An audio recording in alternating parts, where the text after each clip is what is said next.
Hi everyone and welcome to the Figure Report. And on today's report, breaking news. This is the first in-hand look at the Marvel Legends, Marvel Studios' Moon Knight. And he's not alone. Mr. Knight, aka Psycho Colonel Sanders, is also here. That's right, we are doing a back-to-back 2 for the price of 1 review on these 2 figures right here. You can't have one without the other, and I couldn't have done this review without Hasbro and the fine folks of the Marvel Legends team making it possible. They sent these prototypes to me faster than Mark Spector switches personalities, so big thanks to them. These 2 figures will be releasing in the near future in the What If Infinity Ultron wave, which makes that Build-A-Figure almost as enticing as a Fractured Mind is to Khonshu. Speaking of enticing, Moon Knight is currently streaming on Disney Plus, starring the wickedly talented Oscar Isaac. Now, I was involved in the show, but we'll talk about that way later. Besides being an excellent actor man / double / stand-in / brother, I also pride myself as a figure collector, and I've gotten a few different Marvel Legends Moon Knight figures throughout my years. I dig his style, I dig the story, and to be honest with you, I'm digging these figures I have in front of me. So before you go trying to pass judgment like some hero wannabe, let's get to the good stuff right now with a look at Mark Spector himself, Moon Knight.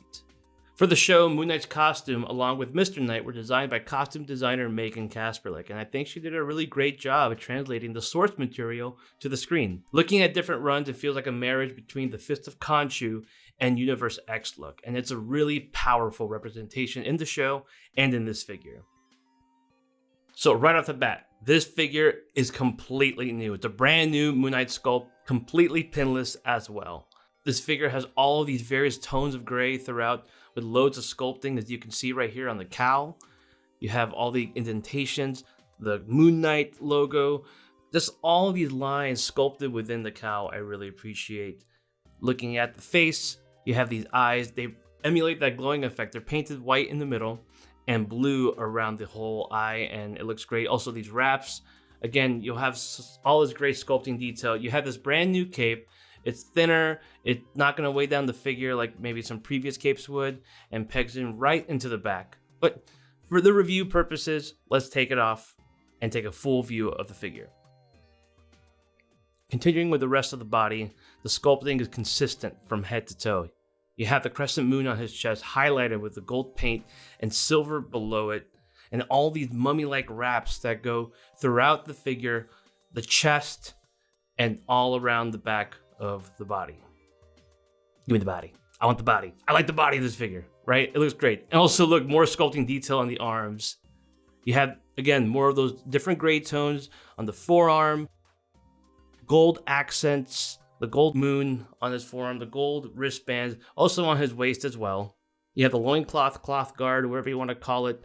It's flexible enough to have movement. These hieroglyphics are also etched inside of the legs. Again, the attention to detail is amazing on this figure. The crescent moon on his knee pad, more wraps, different shades of gray, 50 shades of gray, ooh, cheeky. But you know what? I really, really do like this figure. Nothing is printed on that I could see, and just all of it, I think it looks great. It's a brand new pinless body. It's sturdy, it's imposing, and it feels ripped right from the show. Mark Spector's servitude is our gain, as this Moon Knight figure stands toe-to-toe with any other Legends I have. And I'm really interested in seeing what changes, if any, the final product will have, as the design already is great. For accessories, Moon Knight includes 2 closed fists of vengeance. Also 2 open hands of retaliation, I don't know what you call those, and 2 big old crescent blades, which can snap together to make a mega crescent blade for maximum avatar damage. He does not include an Ultron Build-A-Figure piece. Now moving on to articulation, his head fully rotates 360 degrees, can move down and up, but it is a bit limited due to the cowl. It is a permanent piece. Can go side to side. It's on a regular dumbbell peg. His arms can go up about just that much, and they don't have butterfly joint. You have full bicep rotation and pinless elbows, and they have this much range, which is very, very decent, more than decent, really, pretty good. His wrists have hinges, the closed fists have horizontal hinges, and then the open hands have vertical hinges, as you can see right here. Now moving to this diaphragm cut, it can go forward And it does go back. It is encumbered due to the chest piece, and there is no ab crunch on the figure. I understand why you don't want to break up this nice seamless sculpt that you have, but the diaphragm cut does work. You do have full tilt left and right, and it does have 360 rotation on it. There is no waist cut. It would have been nice maybe if they had a waist joint or a ball peg, possibly. You could have still kept the seamless sculpt, but I think it still works great. Legs move up that much forward, can go back about that much. He does have thigh cuts as well. These are his pinless double jointed knees. Give you that much range, and his feet move up, down, and he has full ankle rockers. And overall, I think he has really good seamless articulation. Hi, I'm Stephen Grant. Mr. Knight, eh? That's the only limited Stephen impression you'll have from me, I promise. I know you don't want to hear it, but I just had to do it once, okay? Just one time, give it to me. Okay, Mr. Knight, what a proper look. This very popular look is based from the 2014 comic book run, and the MCU version mirrors it quite accurately, but with slight differences. And such a cool, amazing feel that this figure has. It's simple, sleek, but oddly terrifying. I mean, if you saw this guy walking down a dark alley, you would be scared. Heck, I'm scared just playing with the figure, but I'm a professional. I'm going to play with it. I'm going to do my job. So, to Mr. Knight, he is essentially a brand new figure, but he does have reused arms from Agent Coulson, and they have pins, but the legs are pinless, and those are brand new. But it does have a lot of cool new features we haven't seen on a Moon Knight figure before, specifically this head sculpt. I'm really digging this head sculpt. It looks so powerful. The eyes have that glowing effect as well. It has the crescent moon on the top, the stitching of the line going down to the right cheek. It looks great from every angle, every which way you turn it. Moving on to the overlay, I dig the overlay. It has all of this nice fine detail, the silver painted buttons that you can see right there, all this etching done within the jacket, the tie as well, and softer. It's a softer piece, so you do have range of movement. The arms here, again, they do have pins, but it's painted white, and I think it looks fine. The hands also as well are brand new. And then to the legs, these are brand new, sleek, pinless. I think they look really nice. Nice wrinkles on the cuff. And the shoes, these are just like the shoes in the show. They have these wraps around them. They kind of look like tennis shoes or Crocs, but it's Mr. Knight. I'm not going to question his fashion style. I think he looks great. Again, more of that attention to detail that I love. And there's nothing overly splashy about his look, but that's what it is. It's a refined, gentlemanly look of someone you don't want to see in the wrong end, mate. Sorry, did it again. Bollocks. For accessories, Mr. Knight includes his 2 closed fists, 2 open hands with his 2 trusty truncheons sculpted with great detail, and oh my days, look at this. Such a tease. This is the right arm for the Infinity Ultron Build-A-Figure, and in case you were wondering, it's pinless too. So yeah, I like it, I want it, I gotta have it.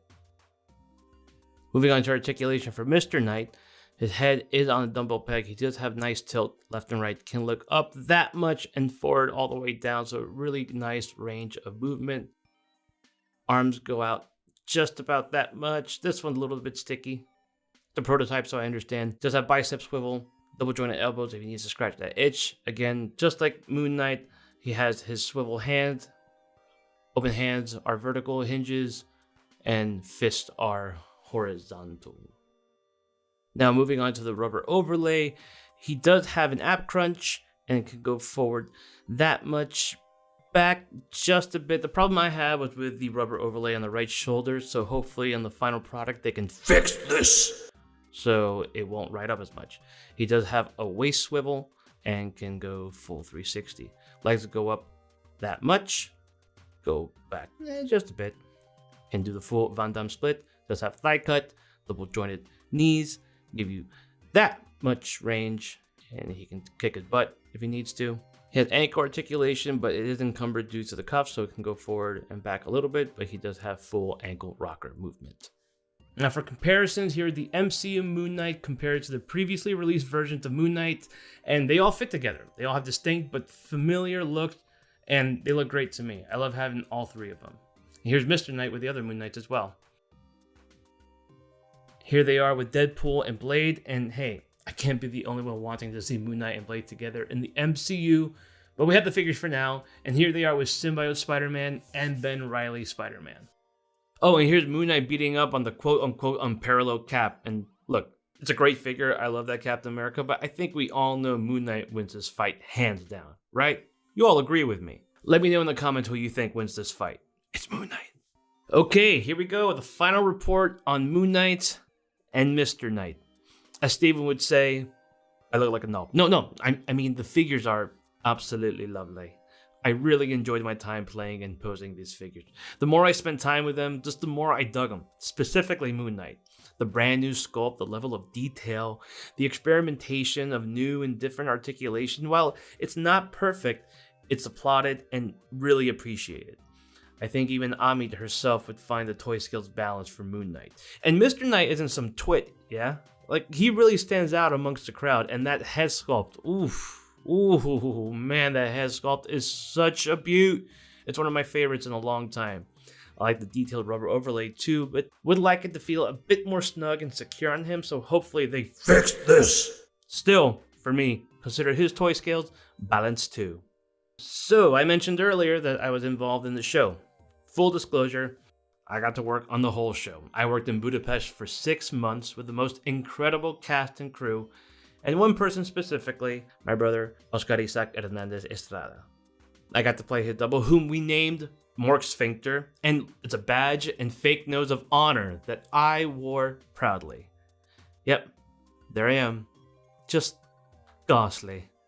And I'm pretty sure I still have glue stuck in one of my nostrils, but honestly, it was such a memorable experience, and I am really grateful that I got to help bring this story to the screen through Oscar's remarkable performance. It really was one of the joys of my life. And flash forward to now, and I get to play with freaking Moon Knight figures. It's a geek's dream come true, and it's a really cool culmination of the special journey I went on. And this review is special for me to do too, so again, thank you to the Marvel Legends team for making it possible. And thanks to you all so much for watching the Figure Report. Please like, share, subscribe to the channel, let me know which figure was your favorite in the comments below, and always remember to take care of yourselves and your toys. Light is guidance.